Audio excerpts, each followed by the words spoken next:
And so I'm pleased today to announce that Canada and China have reached a preliminary but landmark trade agreement. Canada has agreed to allow up to 49,000 Chinese electric vehicles into the Canadian market, with the most favored nation tariff rate of 6.1%. This is a return to the levels that existed prior to recent trade frictions. But it's a return under an agreement that promises much more for Canadians. It's expected that within 3 years, this agreement will drive considerable Chinese investment in Canada's auto sector, creating good careers in Canada and accelerating our progress towards a net zero future and the auto industry of the future. And so I'm pleased today to announce that Canada and China have reached a preliminary but landmark trade agreement to remove trade barriers and reduce tariffs.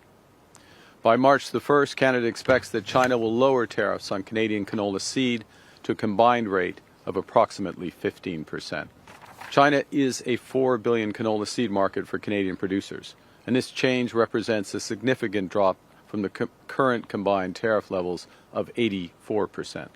Furthermore, Canada expects that Canadian canola meal, as well as Canadian lobsters, crabs, and peas, will not be subject to relevant anti-discrimination tariffs from March 1st of this year until at least the end of this year. Our law enforcement agencies will increase cooperation to better combat narcotics trafficking, transnational crime, cybercrime, synthetic drugs, and money laundering.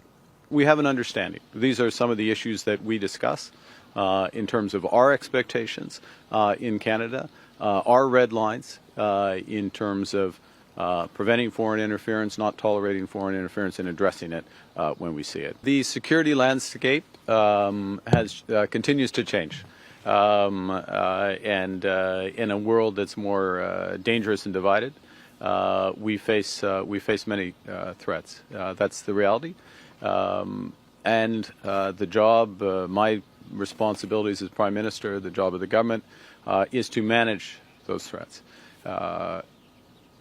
You manage those threats by building resilience, building security.